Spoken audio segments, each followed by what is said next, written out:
Hey there, gamers. Welcome to Fix Netflix YouTube channel. So, your PlayStation 5 isn't working? It won't turn on, but it beeps, or maybe it doesn't beep at all. Section 1. Quick Fix. Before we get into the detailed fixes, try this simple trick.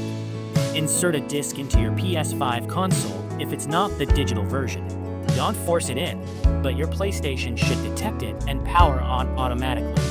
Give it a shot, and let me know in the comments if it worked. If not, let's move on to more troubleshooting steps.